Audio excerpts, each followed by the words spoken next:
Nĩ gĩko kĩrĩa kĩrahanĩkire mũthĩ wa kiumia kũrĩa aici marerĩkana kũingĩra kwa mucirithania munene wa igoti rĩa Embu Henry Nyakwemba na kuiya indo cia muigana ũtanyihĩirie ciringi 100,000. Called the police and I came later in the day yesterday at around 3 p.m.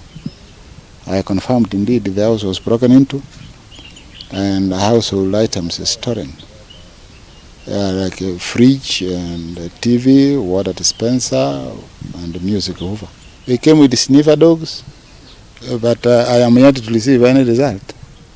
Though they promised me yesterday that, oh, Mheshimiwa, by evening you will get some news. You know, I have not received up to now. Kuringana na Nyakwemba, aici marahotire kuingira kuhitukira kurenga waya ya rugiri rwa mucii uyu kuria marekereire muno kuiya indo cia kuhuthira thitima. You cannot, I'm not in the mood to just go to court and sit.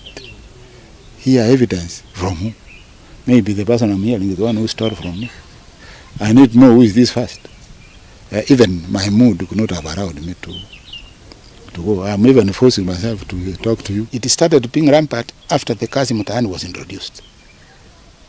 And they brought people from all over. There is a kijiji down here. Uici uria urerikana kuhanika riria mucirithania uyu araumagarite nginyagia mucii munene wa Nairobi ukagwetwo gukorwo rio giko kimwe gatagati ka nyingi iria ikoretwo ciongererekete na njira nene makiria cikaro-ini cia aruti a wira thirikari. It is occupied by senior government officers living in Embu.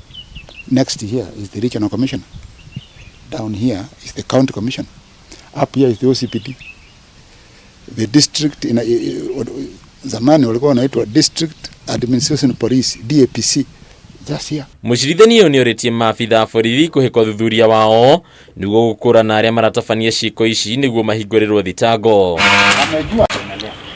Handũ-inĩ Kameme TV ritũ rĩakwa nĩ Bataru wa Mwangi.